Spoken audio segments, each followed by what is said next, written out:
Hello, everyone, and welcome. My name is Gary Parker. My pronouns are he, him, and I am the Associate Dean for External Affairs here at the Brown School at Washington University in St. Louis, where I also have the tremendous privilege of being the director of the Clark Fox Policy Institute. And today I join you as the founder of the Graduate Policy Scholars Program. And welcome to Open Classroom. Open Classroom is the Brown School's innovative digital forum for learning, and it has served as a community colloquium on pressing local, national, and global issues. I wanted to let you know that for today's program, your cameras and microphones have been disabled. However, we want to hear from you. So please send us your questions and comments using the chat feature at any time. You can also feel free to send us a link to resources that you think might be applicable to any of our presentations. We are also broadcasting live on YouTube, and I'll put a link in the chat, and feel free to tweet or post that out. There may be others who weren't able to join us that want to kind of join us right now. And so with that, I'd like to hand this over to the Associate Director of Policy and Strategy at the Social Policy Institute. Please welcome Dr. Fannis Thomas. Hi, everyone. Thanks, Gary. Thank you and welcome, everyone. We appreciate you creating some time on your Monday afternoon to be here and to get to witness our amazing graduate policy scholars showcase some of the work that they have been doing for the past year. So like Gary said, my name is Fannis Thomas, and I am the Associate Director of Policy and Strategy at the Social Policy Institute. And we at the Social Policy Institute have the great pleasure of partnering with the Clark Fox Policy Institute to train the next generation of policy leaders through this Graduate Policy Scholars Program. This program is a training program that is open to WashU graduate students who are interested in social or public policy, community organizing, advocacy, and research. And each year we have participants from a wide variety of programs across WashU, including public health, social work, law, medicine, and sociology. Throughout their year-long participation in the program, our scholars receive mentoring, advising, and also the opportunity to participate in various trainings to prepare them to advance social change and equity through policy. So today we will get to hear from scholars that are graduating from the Social Policy Scholars Program this year. And we are looking forward to, and I am personally looking forward to and excited to learn more about their policy and advocacy work, and especially to hear their reflections on moving from policy analysis to advocacy. So thank you once again for joining us today. And on behalf of SPI and the Clark Fox Institute, we offer a hearty congratulations to our scholars for this wonderful achievement, and many, many thanks for the work that you are already doing and the work that we hope that you continue to do even after you have graduated from this program and also from your graduate training programs. And with that, I am going to hand it over to Tyler, who will introduce our presenters for today. All right, thank you so much, Fannis. And I want to echo Gary and Fannis by saying congrats to all the graduate policy scholars, the presenters today, but also any other graduate policy scholars that are attending now on everything you've done this whole year, your accomplishments, your policy products, and for being involved in this iteration of the Graduate Policy Scholars Program. And so with that, I'm going to introduce our first presenter. So our first presenter is Megan Manhart. She, her pronouns. She's a Master Public Health candidate. Megan is a rising second year Master Public Health student with a concentration in mental and behavioral health at the Brown School. She obtained bachelor's degrees in psychology and anthropology from the University of Missouri, Columbia, and has spent several years in both clinical and research roles within the field of psychology. Currently, Megan works as a research assistant at the Centene Center for Health Transformation within the Social Policy Institute. Her interests include improving access to mental health care and alleviating the stigma surrounding mental illness. And before Megan gets going, I want to also thank Megan for being the Graduate Policy Scholar Showcase Coordinator and for her involvement in helping plan this event. And she will be presenting on the fight for mental health parity. So with that, I'll let Megan take over.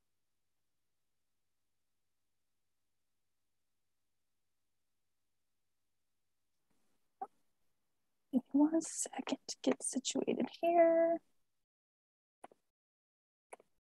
Alrighty. Okay, thank you, Tyler, for the introduction. So as mentioned, my presentation today will focus on the fight for mental health parity. So as we know, mental health and physical health often co-occur, and changes in one often impact the other, but mental health is treated drastically different than physical health. And I ask, why is that? Unfortunately, I don't have enough time during this presentation to answer that question, but I will present various policy solutions that have been drafted to narrow the disparities between treatment of mental and physical health. So first, I wanted to provide some context for the issue by discussing the prevalence of mental illness, as well as some of the barriers to treatment for mental illness in the US. So the prevalence of mental illness in the US is quite high, with 1 in 5 adults having been diagnosed with some mental illness in their lifetime.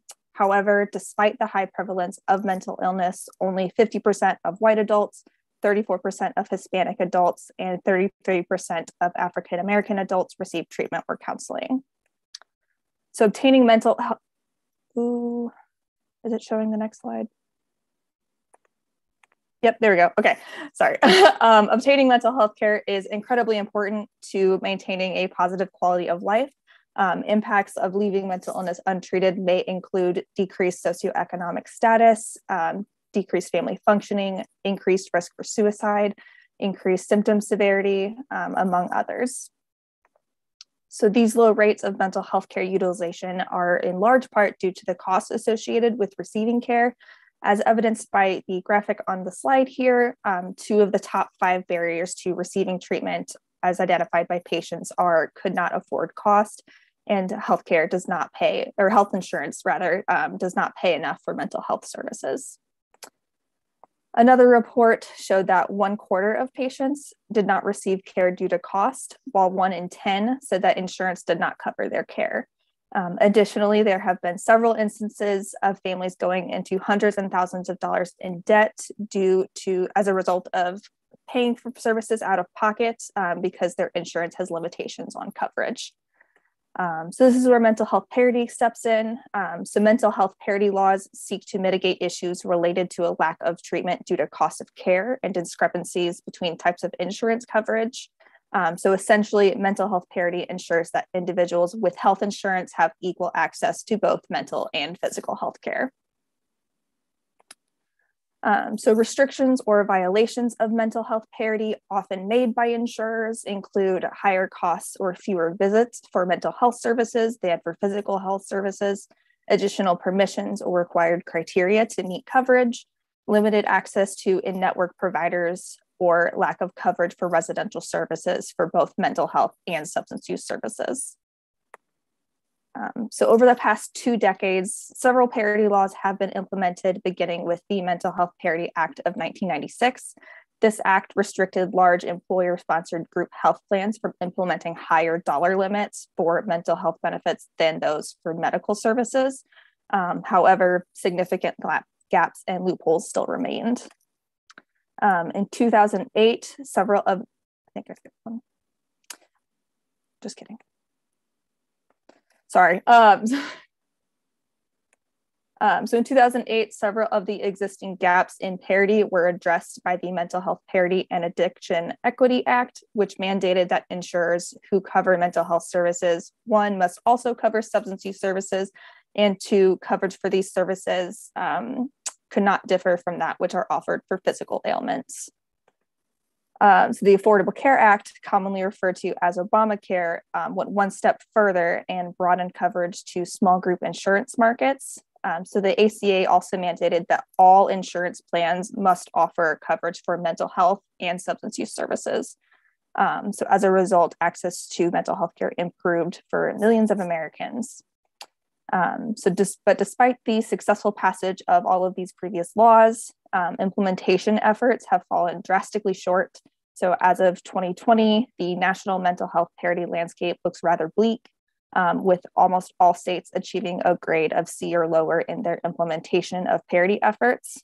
So as you can see on the map presented here, Missouri is included among the states that have struggled to implement parity laws, a point which I'll come back to shortly.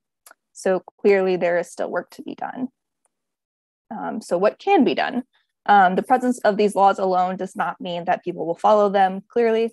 There are no standard regulatory practices within or across states, meaning that there is little enforcement of these parity laws. And when they are enforced, each state does things a little bit differently. Additionally, the mental health care system is grossly underfunded. The low reimbursement rates for mental health providers, particularly when compared to reimbursement rates for physical health providers, often result in providers choosing not to accept health insurance at all.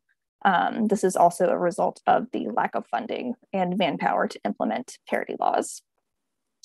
So in an effort to address implementation barriers within the state of Missouri, Missouri passed House Bill 604 in July of 2021, so just last summer. This bill would provide additional funding to lawmakers to aid with parity enforcement efforts, as well as require a review of health plans upfront to ensure that parity laws are being met. So with the signing of this bill, Missouri became the final state to enforce parity regulations. However, as I mentioned previously, efforts to achieve parity severely lack on a national level, so further action must be taken to erase barriers to mental health care.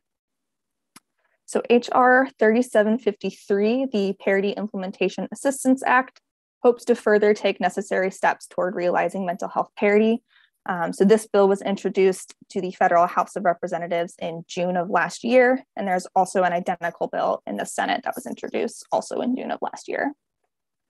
So this bill would address the two main barriers to parity implementation, lack of enforcement and lack of funding, by providing grant funding to states to assist with implementation of parity efforts, and to require a review of health plans within each state to target areas for change. So enacting this bill would remove current requirements for pre-authorization and limitations on treatment for select services. It would increase access to mental health services for individuals with health insurance, and it would also reduce the likelihood that physical health providers would be overwhelmed with patients, as I've mentioned that physical and mental health often co-occur. So support for this bill has been provided by several agencies, such as the American Psychiatric Association, the National Alliance on Mental Illness, more commonly referred to as NAMI, the Mental Health Liaison Group, and Mental Health America, just to name a few. So while it is promising that moves are being made on a federal level, there's still much to be done at the state and even the individual level to achieve parity and ensure that these regulations stand. So what can we do? Join forces with local organizations to support issues related to access of mental health services, advocate with your local legislators, hold insurance companies accountable if you feel as though they are violating parity laws or limiting your access to mental health care. And speaking of advocacy efforts, I wanted to drop a shameless plug for one such event happening this weekend, NAMI Walks, which serves as a fundraiser to support our local NAMI branches free mental health services in our community. You can register at namiwalks.org. If you have that morning free, I highly encourage you to turn out. I believe it's a very worthy cause, something I'm very passionate about.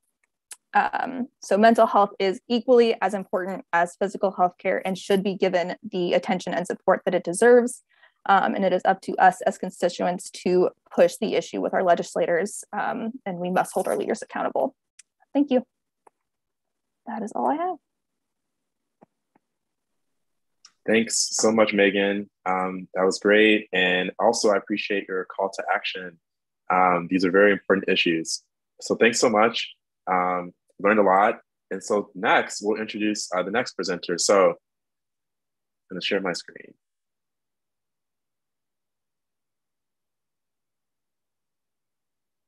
So Jennifer Adams uses she, her pronouns, is a Master of Legal Studies and Master of Social Policy candidate at Washington University in St. Louis. Life's challenges have been surmounted through a combination of determination, believing the best in people, resourcefulness, and being an influential agent for positive change with a servant leader mindset. Jennifer is working towards furthering the creation of innovative legislation, policy, community engagement, and implementation framework methods to strengthen efforts to develop solution-focused best practices for successful outcomes to complex initiatives. She currently serves as a board director for the League of Women Voters of Florida and Orange County and chairs their statewide advocacy and social justice committees. She passionately focuses her advocacy on increasing civic engagement, empowering and mentoring women and girls, and ending the dysfunction and abuse that occurs to female domestic violence survivors and their children in the family and domestic violence courts. Jennifer has a degree in communications from the University of Florida, a Master of Legal Studies degree, and is a Clark Fox Policy Leader and Graduate Merit Scholar Master Social Policy candidate from Washington University in St. Louis. Additionally, she is a Florida Supreme Court Certified Circuit Court Mediator and serves on a broad range of government and nonprofit advisory boards at the local, state, and national levels. She'll be presenting today on domestic violence and coercive control abuse, its impact on the health and wealth of all our communities. So with that, I'll hand it over to Jennifer.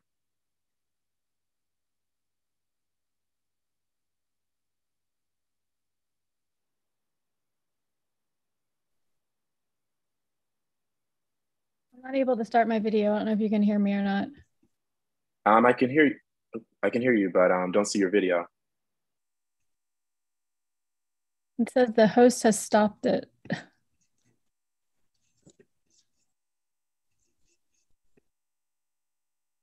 There we go. There we go. Thank awesome. you. No problem. Okay. Can you share your screen as well? Yes. Okay. All right. Can you see my screen? Yes, we can. Okay, great. All right. Well, thanks very much for your time and for everybody coming today and inviting me to be a part of this.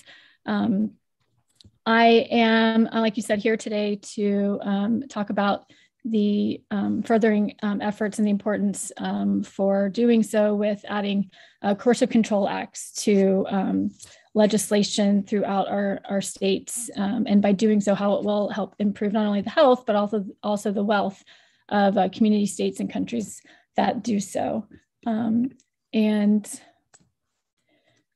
First of all, this policy overview was for Florida and how they defined domestic violence.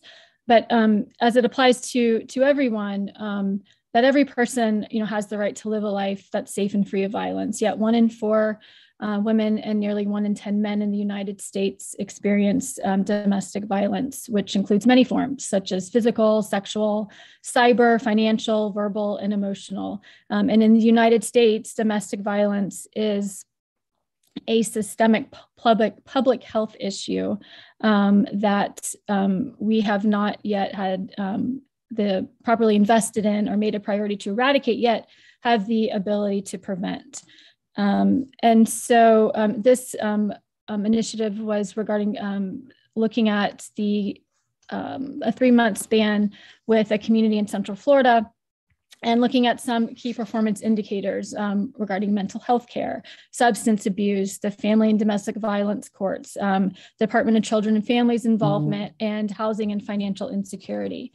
And the people that were a part of this and in taking a look of the scope of this issue.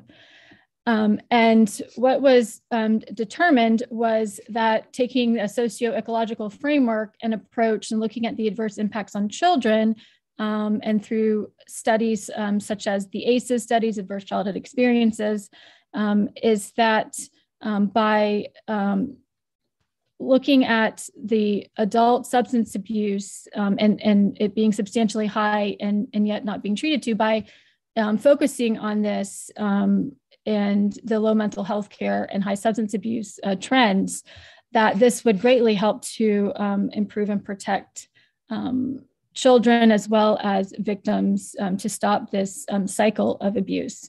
As well as number two, adverse impact was looking at the family and domestic violence court case outcomes. And some of the jarring statistics were that over half of all homeless women and children become homeless while trying to escape domestic violence. And the overall impact of domestic violence in the United States is $3.6 trillion. As well as in a recent study out of George Washington University, they looked at different family and domestic violence courts, and that women who were trying to leave their abusers lost custody of their children to the abusive parent, and nearly 55 to 75% of the time in family court cases when women victims reported substantiated claims of abuse done to either them or their children by their spouse or partner. And this is a community health profile that we looked at in Central Florida, and taking a look at using the census and the residents with their some of the language barriers, as well as the affordability of housing, really gave us some good information and context by which to then inform and also engage with the community and the community leaders. And some of the limitations, though, that we came across within the domestic violence area was that a lot of the stakeholders involved, while it was subtle, they had the community leaders as well were kind of cultural gatekeepers, so to speak, and individually or collectively, they were kind of creating and continuing some of these cultural biases and gender norms. And that were actually becoming normalized and furthering violence against women, children, and in all genres. But that this was an impediment within a lot of the policy developments and laws that had either passed or not passed. So in conclusion, there currently are not enough resources to go around. And for instance, while this was focusing on Florida, in Missouri alone in 2020, the state of Missouri provided shelter, crisis center, and social services to nearly 30,000 women and more than 6,000 children who are survivors of domestic and sexual violence. However, more than 34,000 requests for services in the same year went unmet. So, given the estimated nearly 10% of increase of domestic violence during the pandemic, which indicator shows only increasing, there is no time to delay in passing and implementing statewide legislation to complement and create synergy with the national legislation that recently passed with bipartisan support in the Violence Against Women Act. And by doing so, we can start to prevent and lessen domestic violence and with a more preventative, collaborative, and protective strategies, so that not only domestic violence abuse declines, but so our economy can thrive. And so recommendations and next steps about where do we go from here is, first, passing coercive control legislation. Well, that's great, and we can all admire that. But then in the action is also, looking at the having the courts and social services and the business communities as well look at this through a trauma-informed lens and what adverse experience is the ACEs and the scores, and being able to better protect our children from them either becoming abusers or continuing to have these harmful impacts, which as the ACEs studies have shown, create long-lasting health impacts such as cancer and high blood pressure and long health impacts to our communities. As well as number 3, free legal access and representation for domestic violence victims. Domestic violence cases are not in criminal courts; they're in our civil courts. So there's not a mandate for free legal representation, which is really impacting and hurting protective parents and/or victims and their children. Number 4 would also be, implement court watching programs and utilizing some key performance indicators so that courts, as well as, government and counties, those that are funding can, as well as the private sector, can really get an idea and a gauge on how the community is improving and or not, and be able to pivot accordingly. Number 5 would also be to make survivors and their safety paramount and first and foremost. And so that's why passing legislation that would require this is really, really important, so that there's the accountability to make sure that those laws and protections are being given to everyone. There's some references that are cited, and I just wanted to also briefly take some time to thank all my colleagues and professors and fellow advocates, as well as survivors, for their continued support and dedication and effort contributing to this really important need to improve preventative solutions and taking the necessary steps to better protect domestic violence abuse survivors and their children by adding coercive control language into our state and local laws. As a survivor of domestic violence, it impacts everybody. It impacts all of our neighborhoods, all of our socioeconomic classes, and is something that we can do something about, and we should. So thank you very much, and I'm happy to answer any questions or be a resource in the future. Thanks so much, Jennifer, for your words of recommendation and also this presentation as well. A very important topic and lots of work that needs to be done. And also thank you for posting some of the resources as well. And just as a reminder for attendees, if you have any questions for the presenters, post it in the chat. So thank you again, Jennifer. And moving to the next presenter, the next one that is coming up, I'm actually gonna share my screen. If I can, give it a second. Looks like it's not wanting to share.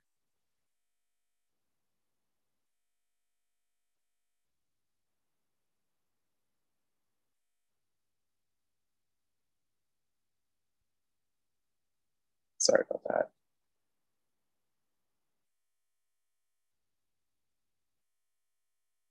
Okay, here we go.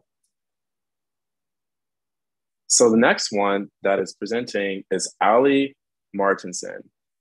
And so Ali is a Master of Social Work candidate. She uses she, her pronouns, and she is a second-year Master of Social Work student at the Brown School. She is concentrating in domestic, social, and economic development and specializing in policy. Ali's research interests involve the intersection of policy and food justice. Ali has explored policy solutions related to food access, food waste, and food surplus redistribution. So for her presentation, she'll be talking about from food waste to full plates, opportunities for advocacy and the 2023 Farm Bill. So with that, Ali, I'll let you take over.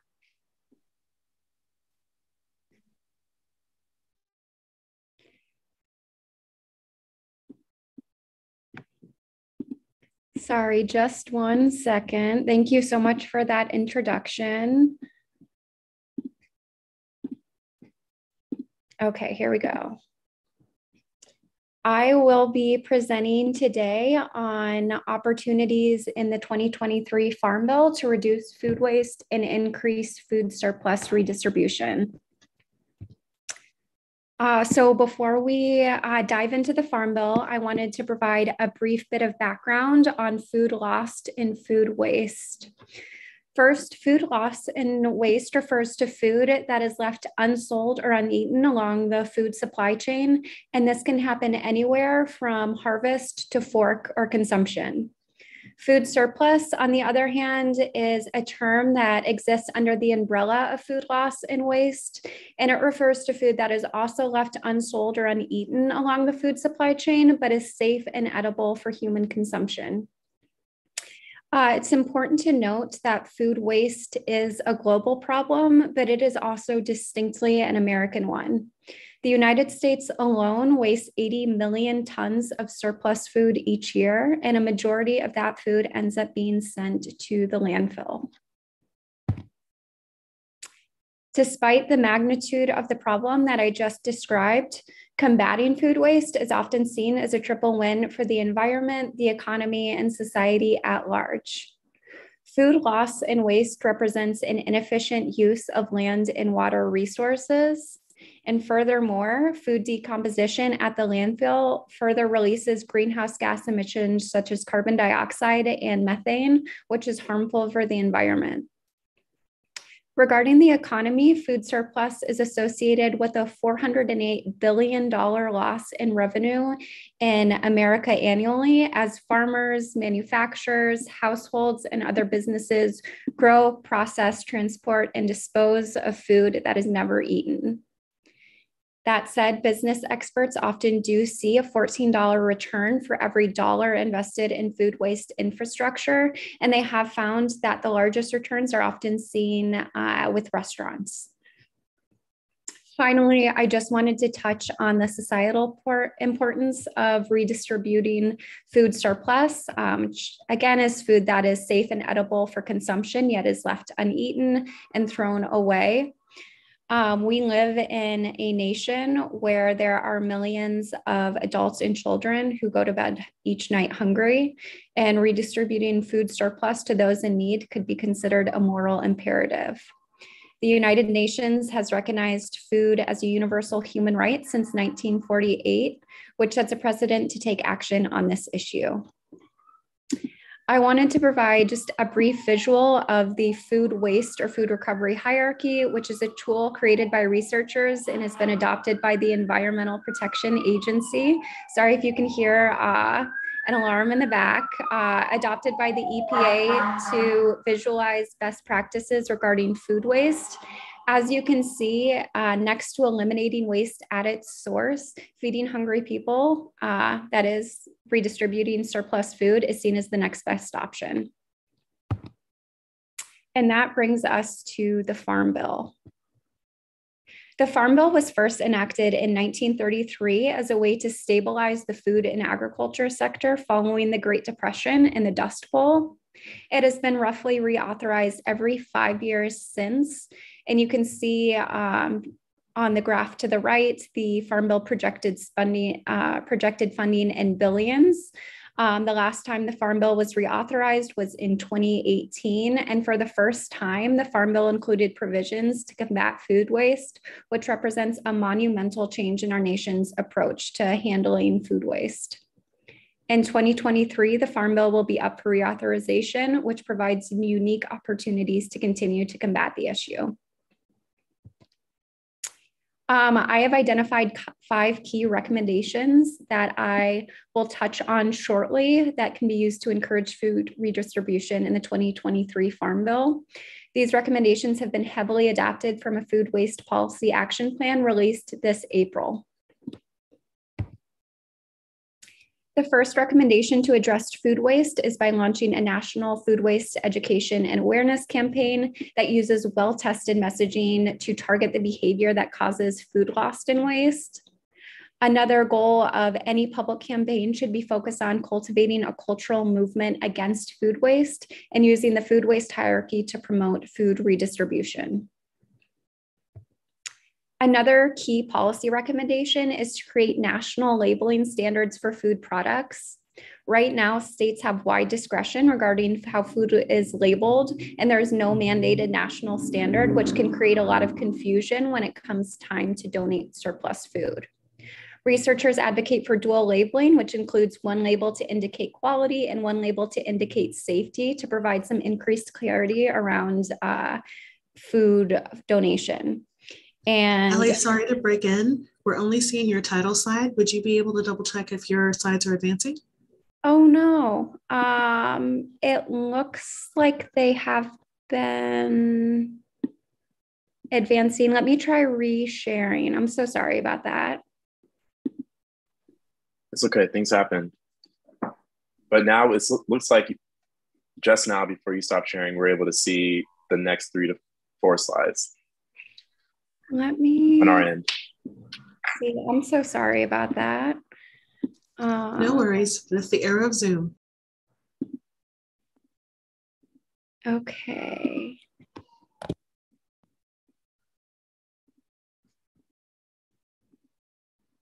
Can you see that? Yes, we can. Yes, we do see Okay. So sorry about that. And I will get us Okay. back on track. Perfect. Great. Thank you. and this is the food recovery hierarchy. I realized that I may have been talking about a slide that was not there, but I will move right ahead. So the national food labeling standards would help increase clarity around food donation. And in order to make this recommendation effective, we should include it with educational programming that teaches donors and consumers how to read labels. A third policy recommendation is incentives. Food donors need to be adequately incentivized to donate that surplus food, and that can be combined through a combination of tax credits, tax benefits, and policy change. Sorry, just pulling up my notes over here on the side. So for tax credits, we can have businesses that provide credits for businesses that invest in food waste infrastructure. For tax benefits, there are options to increase enhanced deductions to offset any costs related to donations, such as transportation. And then finally, policy change that allows and expands opportunities for food donors. Right now, we have a no charge provision where if any food donors charge a small fee, they are not able to kind of cash in on those incentives. So there is some research to suggest that removing that provision would increase donations. Food waste infrastructure is a fourth recommendation that has been encouraged through grants and loans. This can be either allocated directly to food donation organizations, or it can be incentivized to encourage those in the technology field to match donor matching software and apps with food donors and recipients. Finally, the Good Samaritan Act is a recommendation to strengthen the act to increase protection for direct donors. The Good Samaritan Donation Act is an act that already provides some liability regarding food donation, but it can be strengthened by authorizing the USDA to create guidelines for best practices. And like I said, eliminate that no charge provision so a lighter pool of donors are able to kind of cash in on incentives and be protected from any liability. Some pros for this approach is that it's comprehensive. It has a wide reach because it's a federal policy, and it provides an unprecedented opportunity for food waste funding and programming. I would say that some of the drawbacks are that it may miss the need for localized and state solutions. We've seen a lot of local cities incorporate food justice policy into their climate action plans. So there still is a need, I think, on all ends to address this issue. And there's also, the chance that because we have such a large overreaching federal policy, some recipients could get lost within that conversation. Finally, I just wanted to talk about some advocacy options to framing this policy approach. When we talk about policy analysis, sometimes we don't think about how we can communicate that to decision makers. And because this is such a unique issue that brings so many people together and is often nonpartisan or bipartisan, I just wanted to include 3 quotes that show the wide reach and impact that this issue can have. Thank you.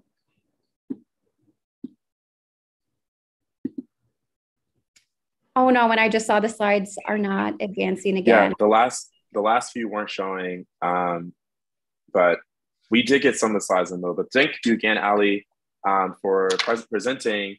And I was wondering if you could stay on, as well as Megan and Jennifer come on video. So that's some questions. I don't see anything in the chat, but I actually had a few of my own, starting with Megan. So you're talking about mental health parity, the fight for mental health parity, and you also gave some really great calls to action. And so something that I was wondering is, what tips do you have for people that are advocating about policy areas of interest, especially those who don't really have experience in advocating? Yeah, I mean, I think that the most important thing is just to like get in, like find a community that you feel comfortable with and just get involved. I don't think you have to have like expertise in any particular area, as long as you have something that you're passionate about and can find a place for that, um, then you're kind of on the right track. Great, thank you. So it doesn't take, you just have to take that first step basically and see what's out there. And then how did someone else get you, connect you? Like, did you take the initiative when you first got involved in advocacy, in terms of taking that first step? So I have been involved in the mental health field for several years. So from my bachelor's and then being in the field for a while. So I just kind of came into it naturally, I guess. So a lot of my work previous to grad school focused on the individual and working with individuals and their families. And I kind of in that work realized that like there's only so much you can do working with an individual. And while that is great and super needed, I think there's a lot more that needs to be done at the societal level in order to make a bigger impact. So that's what led me here. That makes sense. Thank you so much for sharing, Megan. And then Jennifer, so I'm a PhD student in public health sciences, and my research incorporates the ACEs pyramid as a theoretical framework for making sense of food insecurity and low-income pregnant women in the US. And so you talk about trauma, and you mentioned some recommendations on thinking forward. And so something that I was thinking about was in what ways you think that understanding the context of historical trauma, especially as a policymaker making these decisions, what ways you think understanding historical trauma is relevant to creating forward-thinking policies that reduce domestic violence? Well, that's a great question. I think so many different kinds of trauma occur, right? And like I said, there's a lot of different kinds of forms of abuse, right? So I think historically speaking, I think valuing people's experiences and their voices is a really important step. And I think also listening to their thoughts and their recommendations and how they think these things could get improved upon or what they've experienced in the system, quote unquote, I think is another really important context, and should definitely be involved within the framework, right? When policymakers as well are doing their analysis is really at the forefront, making sure you have the right people that are engaged with this so that those that have experienced it historically in the present as well can those experiences and those suggestions and those wrongs can then be utilized in a positive way to really pivot and start moving the needle in a forward manner to address the issues to where those systemic issues can little by little hopefully get resolved along the way. Thank you so much, Jennifer, for your thoughtful answer and response. Appreciate it. Like you said, like it involves kind of a knowledge exchange, listening from different groups of people affected by making the decisions at the different local, state, federal levels. So thank you so much for your response. And then finally, for Ali, before moving on to Alex, my question is, how do you recommend communicating policy analysis to decision makers, and who are some of these key decision makers as well? For Ali, relating to food waste as an American problem and just food waste and in general. Yeah, I think a lot of it is about finding a frame that works for a wide amount of decision makers. I know that a lot of the advocacy, I am guessing, for the 2023 Farm Bill is going to be targeted at those members sitting on the Agriculture Committee. So I think we're doing some deep dives into who's sitting on that committee, what kind of framing has been helpful before, is probably the next best approach. And I think it's probably going to be different between decision makers and a more general awareness campaign, which I touched on in the recommendations.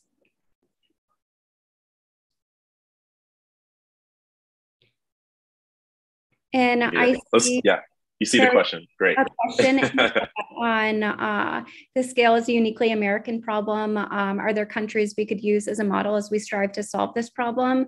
I think that's a great question. And I really have focused a lot of my research on food waste in the United States. I haven't seen as much, haven't done as much of a deep dive into the research existing in other countries, but I know that a lot of the solutions that we're bringing over to the United States are like already a little bit behind. So I know we're using other countries as a model, and I don't know what direct countries we could point to, but if I can do any more research, I'll put some in the chat. Thank you so much, Ali, Jennifer, and Megan. And again, for everyone attending, including presenters, if you have any questions, post them in the chat. And so we're going to continue with our presentations. And so I'm going to see if I can share my screen again. Great. So next, we have Alex Sear. He uses he, him pronouns. He's a Juris Doctor candidate. And so as a JD student, graduating JD student, Alex has a variety of interests, including corporate law, administrative law, and environmental law. During his time at WashU, Alex served as a research assistant for a corporate governance research project and as a part of the interdisciplinary environmental clinic. During his time with the environmental clinic, he focused on water quality issues and community impact. So this presentation today will involve opportunities for stakeholderism under existing corporate law. So with that, I'll hand it over to Alex.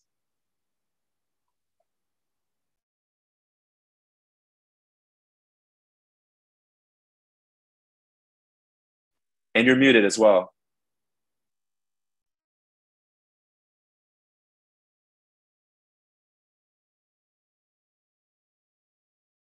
Okay, unmuted now. So I'm just kind of presenting based off my policy product today. Basically, one thing that I think people really should know about corporate law, there really is this perception that corporations are very limited, other than kind of like B Corps or public purpose corporations are really limited in how they can take interests other than their shareholders into account and in the way that they can act for positive social change or go beyond what is strictly required of them by the law.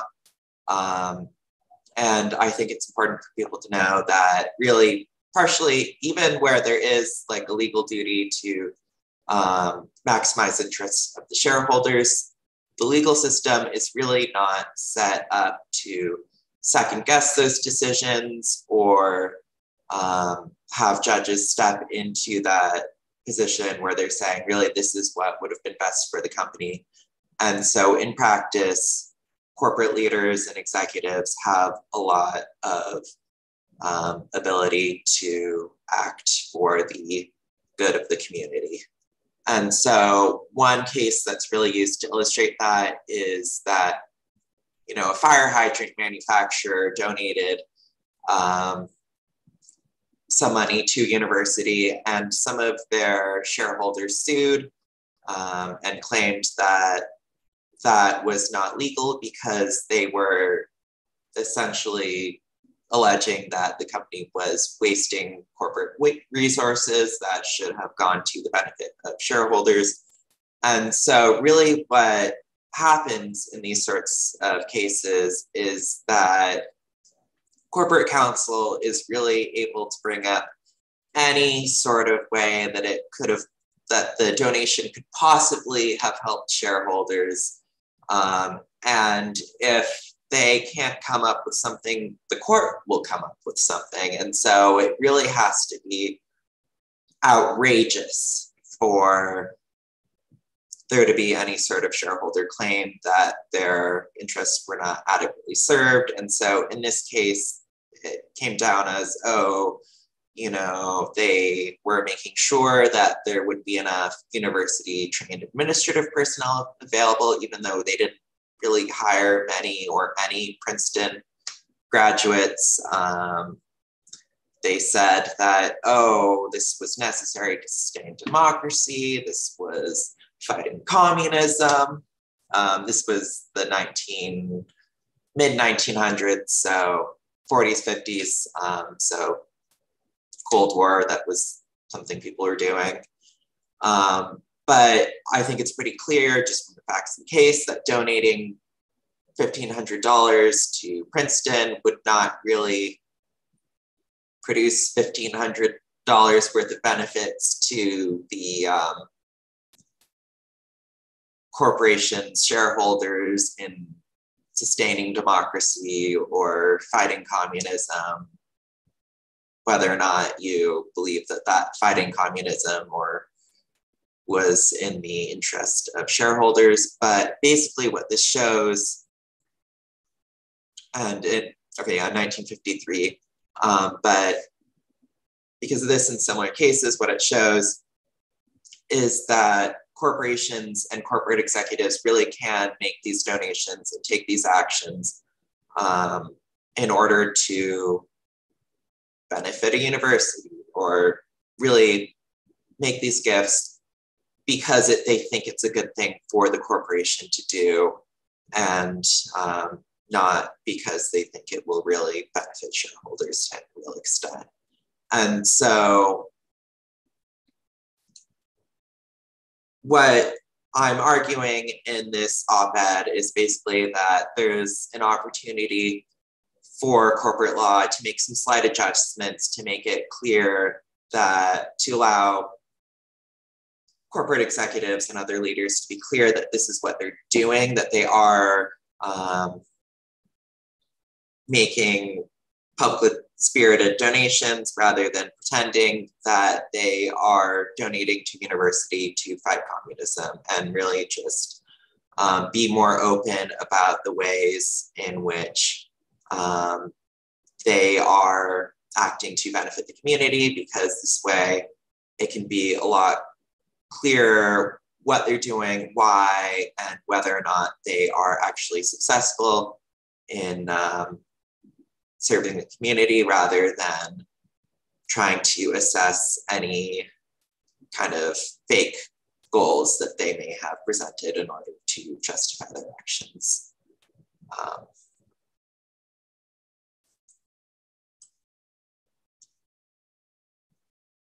Thank you. Awesome. Thanks, Alex, so much for your presentation, and also just for sharing your thought processes around this op-ed. Really appreciate it. More questions coming. Again, everyone, if you have any questions, feel free to post them in the chat, and I'm going to share my screen and introduce the next presenter. So our next presenter is Katie Wiedemann, using she, her pronouns. So Katie is a Master of Social Work candidate, and is a first-year Master of Social Work student with a concentration in health and a specialization in policy at the Brown School at Washington University in St. Louis. Prior to coming to Brown, Katie received her bachelor's degree in communication from the University of Louisville, where she collaborated on research studying the use of social media among social justice advocates around the world. Now, Katie's interests include environmental policy, healthcare equity, feminism, and LGBTQIA+ activism. So without further ado, I'm going to hand this over to Katie, who will talk about electric vehicle infrastructure, moving towards a greener future.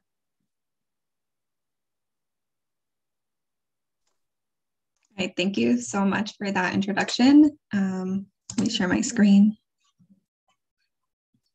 Okay. So today I'm going to be talking about electric vehicle infrastructure as one piece of our nation's approach to addressing the climate crisis and environmental policy.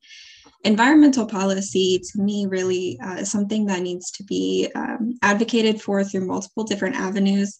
And one of those ways is transportation policy. So the electric vehicle market is one that is growing here in the United States, but not quite as rapidly as we would probably like in order to have the most impact on the climate crisis. This approach to policy is innovative and sustainable. And in particular, today I'll be talking about the increase of electric vehicle chargers, which will be a major step forward for moving the country more towards electric vehicles and phasing out other types of gas-emitting vehicles. According to research from the Environmental Protection Agency, transportation is currently the largest contributor to greenhouse gas emissions in the United States and a primary driver of climate change.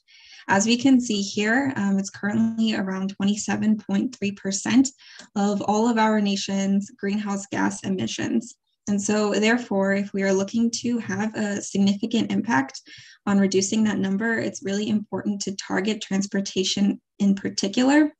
And when you break that statistic down further, around 58% of all of the greenhouse gas emissions are coming from light duty vehicles. These are vehicles like the ones that you and I use to commute to work and to school. And as most Americans rely predominantly upon these kinds of transportation modes in order to get around in their daily lives, it makes sense that this number would be so high. Although there are certainly other approaches like increasing the use of public transportation, and today I'll be talking about electric vehicles within this light duty category and how we can move from those that use traditional gas towards those that use electric.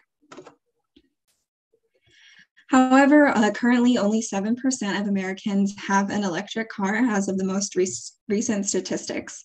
That number currently is somewhere less than 3 million.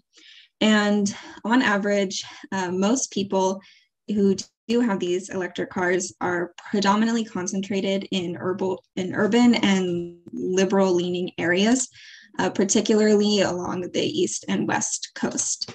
The transition has been particularly slow throughout the middle of the United States, and that is in part due to the lack of infrastructure here.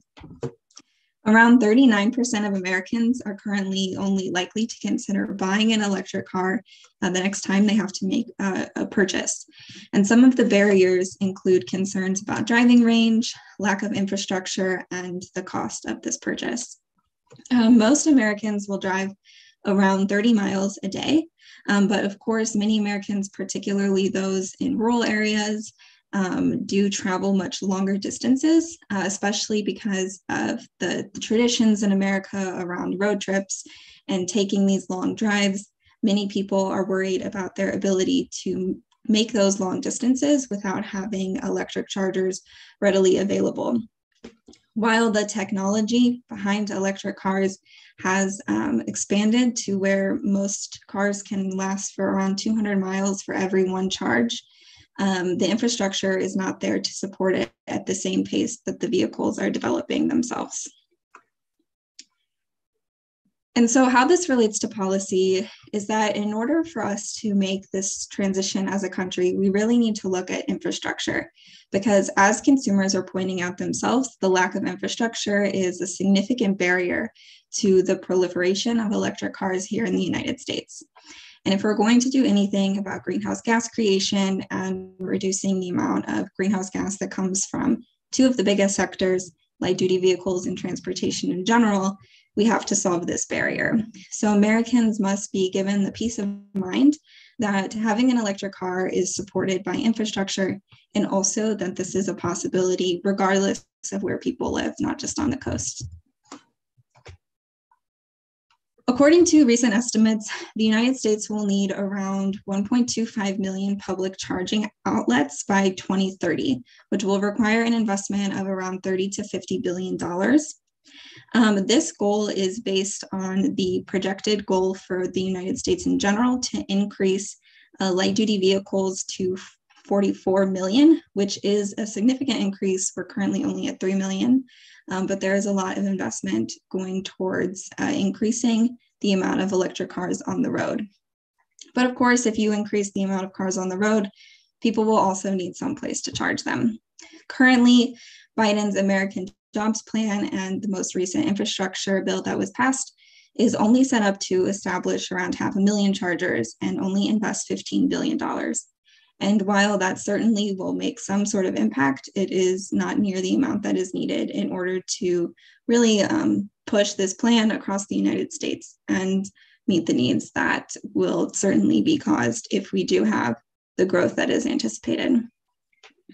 And also, I do think it's important to recognize that this is an incredibly high initial investment. However, it is really something that is needed for the long-term future of the country and to facilitate a transition to cleaner energy. This step is really essential in moving us forward, and right now it serves as a major barrier for us. Also, it's a way to increase jobs as well as to expand electric vehicle uptake across the nation. In particular, many people in rural communities have not been targeted in these approaches, and so certainly outreach to their specific needs will be beneficial, as well as also looking at other pieces of how this will impact our communities, such as the affordability of electricity and charging for the electric vehicles, as well as looking at the relationship between private companies and the public need in order to make sure that this investment is being used in a way that is most meaningful and beneficial for all of us. And so I want to thank you all for your time today. Yeah, I really appreciate this opportunity. Thank you.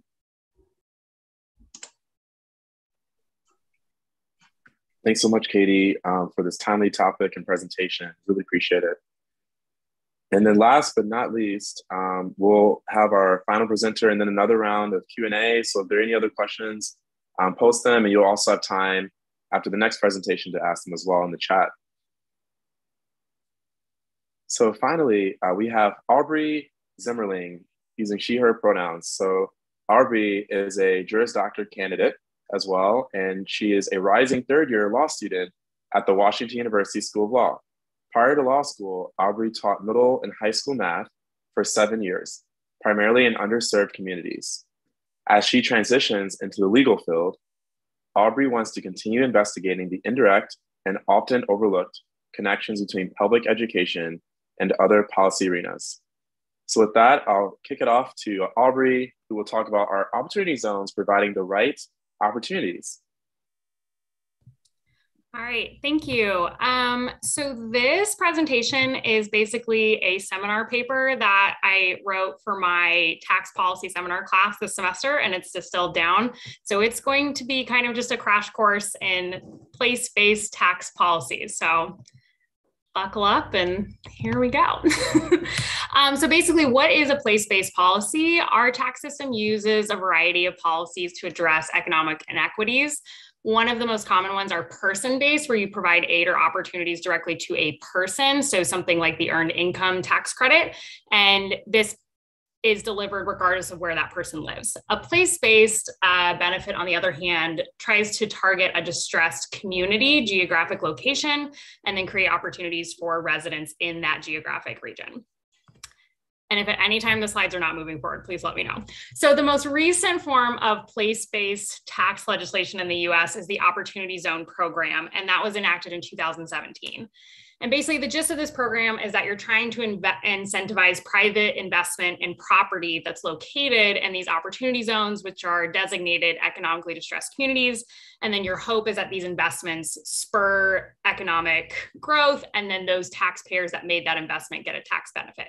However, this is not the first type of program of its kind. We've actually had 4 decades worth of these types of programs with different iterations.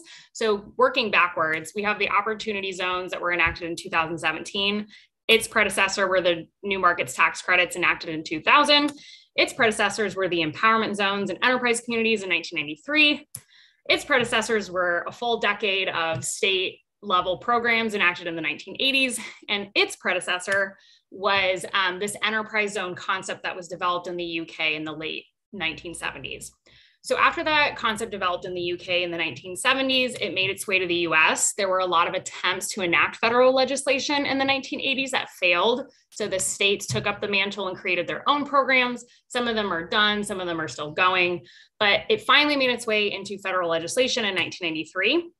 The program then had 2 subsequent congressional reauthorizations, so it ended up going a lot longer than intended, but finally ended in 2007. Then we had the new markets tax credits. Again, there were many congressional reauthorizations, so this one just kept rolling until about 2019. And then we have the opportunity zones. They're enacted through 2026, but if there's anything that history has taught us, there will probably be a lot more congressional reauthorizations. This presentation is basically going to profile 4 of these programs, give you like a breakdown of how they work, and then do an institutional design comparison. So here we go. So the UK enterprise zone that came up in the late 1970s, the gist of this program was that the way to help economically struggling neighborhoods was to get rid of government regulations and oversight. And so there's this whole idea that if you reduce government regulations, you have low wage jobs, then businesses can get inexpensive labor, and then they can have economic growth and everything's amazing. The way that they incentivized firms to relocate to these zones was through tax relief regarding property and land development. To many critics, not surprised, this program was not super successful. It just induced businesses who were already going to move anyway, and there was not actually a lot of new economic growth. It was very expensive with federal money for the tax credits, but very little trickle down effect. No shocker there. And really it was intended for like property benefits, not like employment benefits. So it wasn't a huge success. Now we go to our 1993 Empowerment Zones Enterprise Communities enacted in 1993. This program drew on a lot of themes from the UK version, but it wanted to have a lot more government involvement. So this one used block grants that were deployed by HUD, USDA, and Health and Human Services. Those federal grants were deployed to state agencies, and then those state agencies deployed those grants to businesses that were operating in these designated EZs or ECs. So it went from tax benefits more to like grant deployment. The program did have success, but there were also a lot of trends where larger businesses were the ones that were likely to take advantage of these grant opportunities, but then they didn't always hire residents. And so it kind of undermined the intentions of the program. And the funding formulas, because you applied for it, you got it, and then the funding was triggered, there wasn't a lot of back-end incentive to be efficient or to really use those funds wisely. So there was a little bit of discrepancy there. And some of the success of the program just overlapped with an improving economy in general and a lot of changes in our welfare program in the 90s. So the jury's still out on the overall success. The big update was in 2000 with the new markets tax credit. So this one decided to inject privatization into the mechanisms to try and have more competition and more efficiency. So it married tax benefits with private investment. And then the real incentive was that investors would get tax credits. There's a very complex regulatory framework and a lot of acronyms. So I'm going to do my best to walk you through them. But basically you have the US Treasury's Community Development Financial Institutions Fund, the CDFI, and they certify certain entities, certain investment groups to be these like facilitators of investment funds. So they're called CDEs. They could be public parties. They could also be private parties like banks. Taxpayers who are interested in making an investment, they make an investment into the CDE. It's called a qualifying equity investment. And then the CDE facilitates the disbursement of those funds. So they go to a bunch of pre-approved projects, businesses, activities. For example, one would be like a qualified active low-income community business. So investors, they invest in a CDE, the CDE delegates their funds, and then later the CDFI disperses tax credits to the CDEs, and the CDEs are responsible for getting those tax credits to the investors. And the tax credits are basically that if the investor holds their investment for a 7-year period, they can get up to 39% of their initial investment that they made. It's a lot of alphabet soup, but we're hanging in there. So the program did have some success, but of course there were some downsides. When you incorporate private sector entities, there's a tension between private interests and then the good of the public welfare that you're purporting to support. It was a great program for investors. Investors saw high ROI on their investments, but that didn't always extend to the distressed community that they were investing in. So now it brings us to the opportunity zones that were recently enacted in 2017. And this takes a slight twist on the new markets tax credit. So this time we're focusing on capital gains, and that's focused on assets, so property that you're investing in rather than a business. And there's a lot of parallel mechanisms to the new markets tax credits. So for example, you still have the CDFI regulating financial institutions, but instead of having CDEs, you have something called a Qualified Opportunity Fund. Those are the organizations that are dispersing the taxpayer investments. And then instead of investing, like I said, in maybe a business or a project, you're investing in property, the assets that are located in a qualified opportunity zone. And those opportunity zones, there were different requirements for being selected. A lot of them carried over from the new markets tax credit. But one of the big conditions is that states had a limited number of opportunity zones they could nominate. And that's going to become relevant in some of the downsides of the opportunity zones. This very much oversimplifies how capital gains works, but this would be an example of how you would benefit as a taxpayer who invested in an opportunity zone. So if you invested $100,000, after 5 years, you get a step up basis to 10,000. After 7 years, you get a step up basis to 15,000. And what this does is it on paper reduces, in theory, the amount of money that you initially invested to reduce the overall gains that you're going to be taxed on. If you hold your investment for up to 10 years, you can see in this last column, this is the amount you could get taxed on. You get a significant reduction in the amount of money you would be taxed on by holding an investment in this property for 10 years. That's just like a very high level overview of capital gains tax. So some of the downsides of the opportunity zones was there was a lot of self-certifying and a rolling back of government regulation. So sometimes neighborhoods that were designated opportunity zones weren't necessarily the type of neighborhood that should have been designated as an opportunity zone. Again, the self-certifying status with businesses, they may not have had the most scrutiny on the quality of that certification process. And then again, because you're focusing on property investment and states have a limited number of opportunity zones that they can nominate, it created this situation where states were incentivized to nominate opportunity zones where people would get a high return on their investment for property, which lends itself to gentrification. And so that was kind of one of the unintended consequences that's starting to develop very clearly in the opportunity zone program. So just a really high level comparison of these 4 programs and what they have in common and what are different. There's 3 main buckets where I saw similarities and differences. One is the financial incentive mechanism. So for the 1993 program, it's primarily relying on federal grants. In the 2000 and 2017 program, you've incorporated private taxpayer investment. And for the UK version, the 2000 and 2017 program, you're relying heavily on tax benefits. For the tax benefits, they break into 2 different categories. The 2000 program, those tax incentives are geared towards employment and business activity. And for the 2017 program and the UK version, those tax incentives are geared more towards property assets. For the funding sources, our UK version and our 1993 program really relied mainly on federal funds. And then our 2000 and 2017 program do a private-public hybrid. For degree of government regulation, the UK version is the lowest because the whole theory behind it was that if you get rid of government regulation, that will create economic growth. And the 1993 program had a lot of government regulation because it was all public funding issued through public agencies. But over the years, we've scaled back the government regulation and the government oversight. And so interestingly, over 3 decades, we're starting to trend back towards that initial like free enterprise, no government regulation origin of the UK enterprise zone.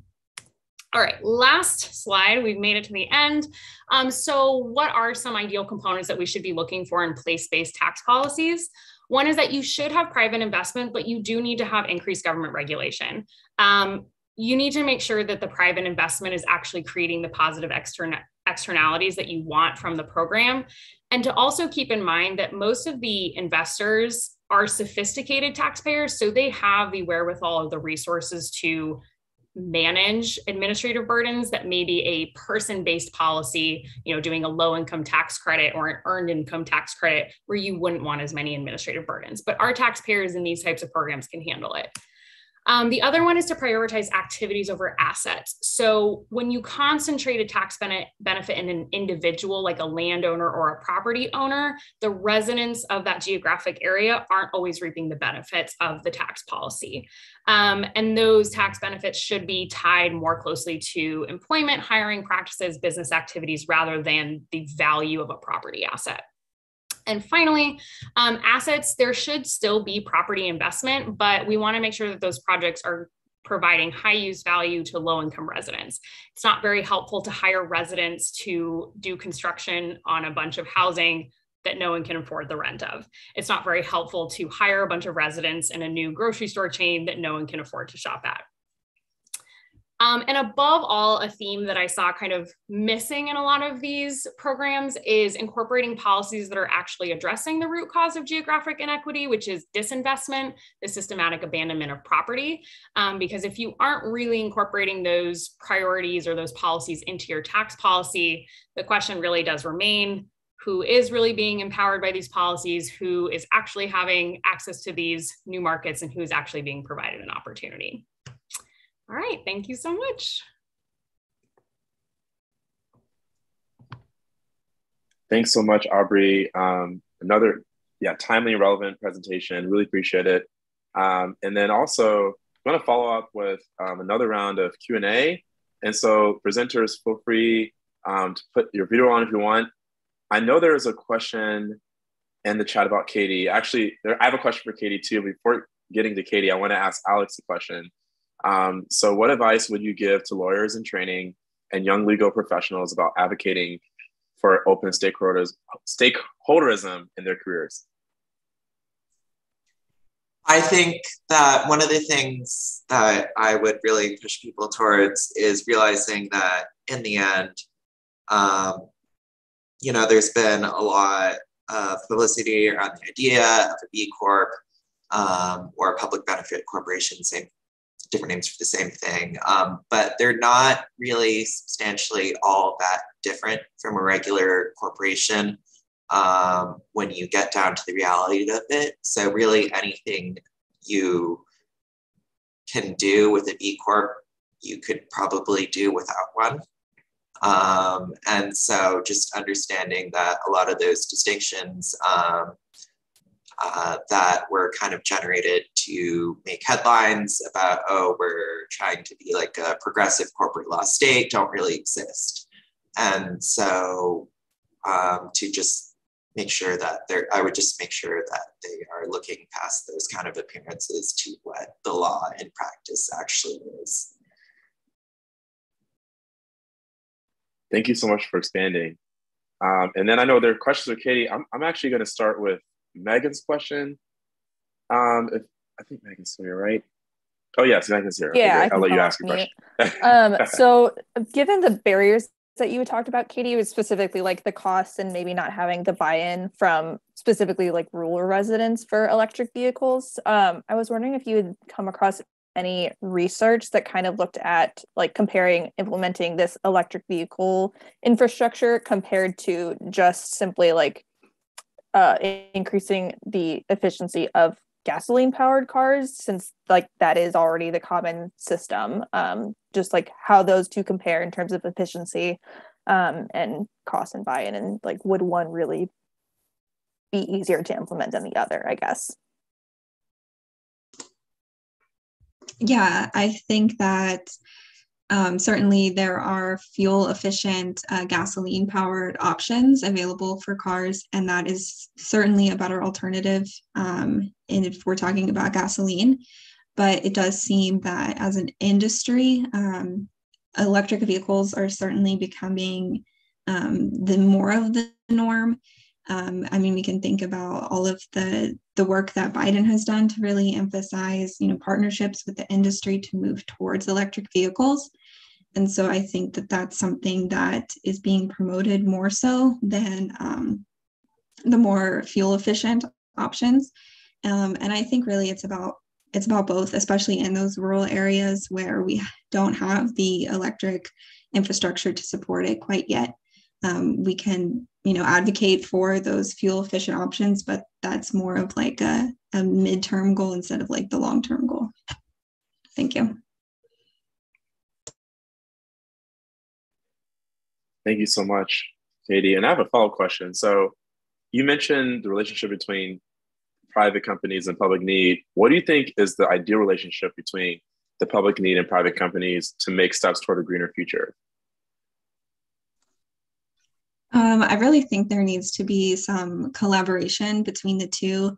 In the way that we currently have like gas companies set up, as we've all seen recently with the increases in gasoline prices.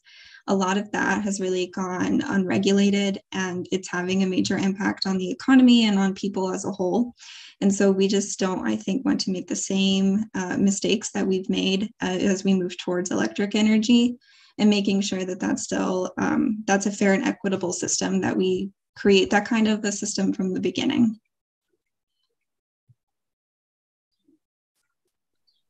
Thank you so much, Katie. I appreciate it. And then my final question is, well, for Aubrey, is you mentioned that you're transitioning to the legal field, and you plan on continuing investigating the indirect and often overlooked connections between public education and other policy arenas.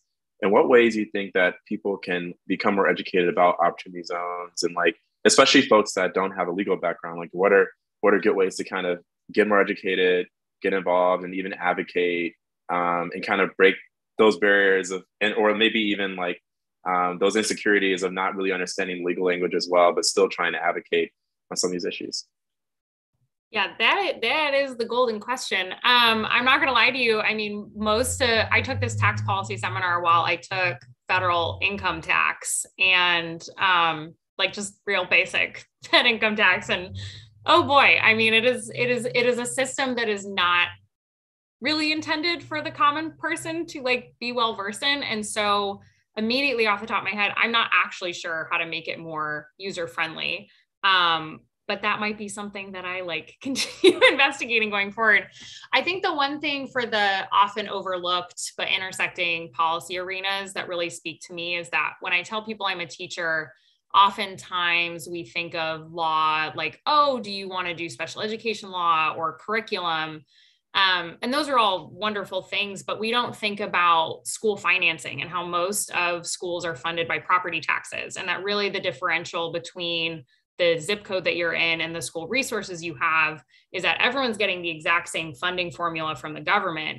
The difference is what extra are you getting from property taxes? And so just thinking about how there are these maybe indirect connections that have significant impacts on what resources people have in their school buildings or even in their communities. You know, I think something like wraparound services, and a lot of the schools that I've worked with, you know, we're usually providing the dental care, eye care, social care. You're making up for the fact that like you probably can't afford outside tutoring. You're making up for the fact of college prep, ACT prep, SAT prep, college application. So the schools are just burdened with taking on a lot more skill sets that are usually diffused out into a community that just has more financial resources. So to be continued on how I make income tax and tax language in general and capital gains more accessible to the average person, but just realizing that what's impacting schools is not always the most immediate things that you see happening in the classroom. It's a lot of externalities that trickle into the classroom. Right. I mean, your answer and presentation too, just an example of how like the problems and issues are very multifaceted. There's so many ways to look at it, and maybe a lot of ways to address it. And it's not like a quick fix as well. But no, your answer was sufficient. Thank you so much. Aubrey. And I'm still wrapping my head around the terms because I do not have a legal background as well. Oh my gosh. I mean, it was like alphabet soup doing this. Yeah. I think one thing too that I cut it from the presentation because I wasn't sure I'd have enough time. But one thing that stood out to me with the opportunity zones is that there is a provision about if people invest in abandoned property and they want to, there's a term in the tax code about substantially improving something, and you can get a deduction for that. But according to the opportunity zone legislation, for you to qualify as substantially improving a property that you invest in to get that tax credit or that deduction, you have to double the property value. And so that again is just contributing to the gentrification, because you're looking at property land allotments where you're like, well, where am I going to get my highest ROI? not necessarily what would be most beneficial for the residents of this community. And so just thinking about how those different provisions are interacting with one another and what are the unintended consequences of those. It's very messy and very complicated. I have no easy answers, but happy to illuminate the problems. Right, definitely. Thank you so much for explaining and expanding. Oh, there's another question for Aubrey in the chat. It seems that the opportunity zones reflect the common lack of trust in the community, but trust in the investors. What is your perspective on this and opportunities for changing mental models? Yeah, so if I'm understanding the question correctly, it's that the government, like the Treasury, is not trusting, is like needing to have that like intermediary, the Qualified Opportunity Fund, to delegate investments because they don't trust, they don't trust the community to make their own decisions. Yeah, I think that hits the nail on the head.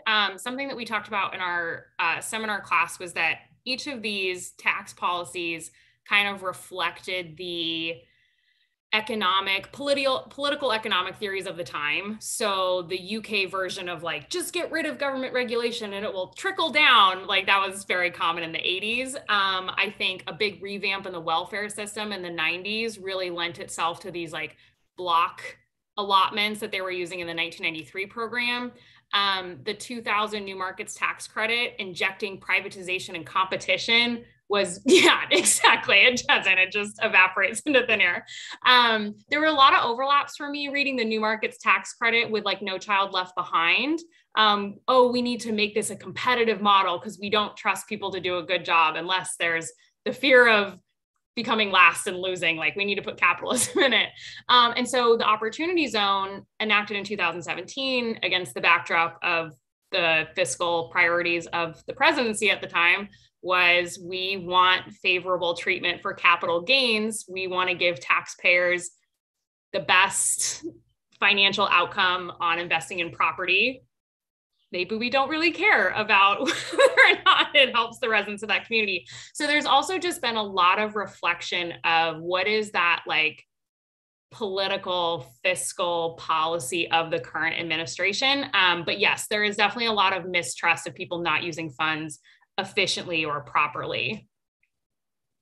Yes, and I think there is an argument to be made that, what are the real intentions of some of these programs? Do they actually want to fix the problem that's going on, or do we just want to give people high ROI on their investment? So a lot of big unanswered questions. Should we focus more on person-based ones? Yeah. So one of the big questions with person-based that I didn't get to talk about as much is that while it really helps those individuals, the studies show that like typically that enables that individual to move out of that community and do something else. And so one of the commentaries of the decision between person-based and place-based is, well, what happens when the people you've helped have moved on, but the people who couldn't leave or don't want to leave are still there? And so there's arguments and pros and cons for both types of policies. Absolutely. Thank you so much for Aubrey for your thoughtful answers and to these questions that have come in. If there are any other questions, put them in the chat. But I have a question for each presenter that's still here. So how do you see yourselves continuing the work that you presented on, or like your work after graduation, or for those that are still currently in your degree programs through your academic career? And anyone can start it off.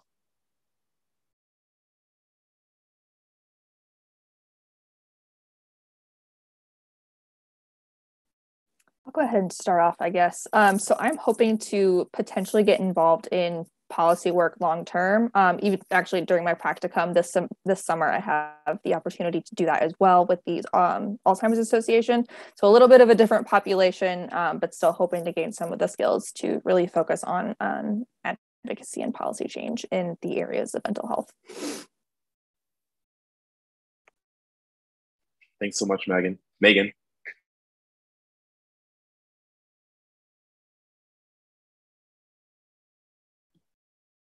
I know that in the future, I would like to do something related to food policy. And I think regardless of what level, whether it's, state, federal, or local, policy analysis. There are opportunities to address food waste from that lens, and also just in my personal life to be aware of the issue and to continue to advocate for more equitable food policy solutions. Thanks so much, Ali, for sharing. In my career, I would really like to continue doing policy work. I think right now, in particular, research and evaluation of policy, and really looking at the intersections of different sectors of policy and where they might overlap. That was really a driving force for me to look at electric vehicles because it overlaps between this transportation and environmental policy, but certainly cultural and health factors as well. And so I'm really interested in that kind of interdisciplinary work. Great. Thank you so much, Katie, for sharing. I think for me, maybe just as evidenced by the Q&A, I think I just want to try and teach myself as much as possible about these complicated systems and then be able to share that information, hopefully in a user-friendly way, to take something that is not accessible even by like highly educated like academic standards and make it more user-friendly for people to build on that. Thanks so much. That's the key. I feel like a lot of us in these like academic areas, like communicating these complex thoughts, ideas in layman's terms is really difficult, but good practice once you can do it and like hopefully bridge that gap. So thank you. And then Alex. Honestly, I'm just taking things one day at a time right now, heading towards the California bar exam in July and figuring out what my career is going to look like after that, but we'll see. Is really all I can say right now. And that's also a sufficient answer to you. Thank you so much, Alex. So if there aren't any other questions, thanks so much for attending the Graduate Policy Scholar Showcase. This webinar will be saved on the Brown School's YouTube page. So if you want to rewatch it, get a refresher, share with colleagues, family, and friends, you'll be able to do that. And I would also like to ask the presenters to leave their email and contact information in the chat. If you have any other links to like a website or anything like that, just for people to maybe reach out, if you're okay with that. And then finally, so this pretty much wraps up our events for the Graduate Policy Scholars leading up to the induction on Thursday. But this fall, we will be continuing Graduate Policy Scholars program with a new group of students from different schools. And so if you're interested in the program, please reach out. I know, actually, goodness, I had a link posted. Here we go. So there's the Graduate Policy Scholars program is a partnership through the Clark Fox Policy Institute and the Social Policy Institute. So I'm going to post the Clark Fox Policy Institute email address right here, which is policyforum@wusu.edu, and the Social Policy Institute's email address as well. Is on the wrong one. Here we go. Social Policy Institute posted here, and I'm reposting the Clark Fox Policy Institute's email address. And I did it again in the wrong. Sorry about that. Okay, so here it is. So if you want to reach out about or learn more about the program, check there. There's also this link as well, which gives you a little synopsis of what the program involves. So go to this link to learn about the origin of Graduate Policy Scholars program through the Clark Fox Policy Institute and Social Policy Institute. And with that, are there any other remarks from Gary or Tiffany? I think we could pretty much wrap this up if there aren't any more questions. Thanks to everyone who spent time. Thanks to everyone who created their presentations and shared them with us. I've learned a lot, and I'm sure that everyone else did as well. And good luck in your adventures going forward. Thank you so much. Thank you all.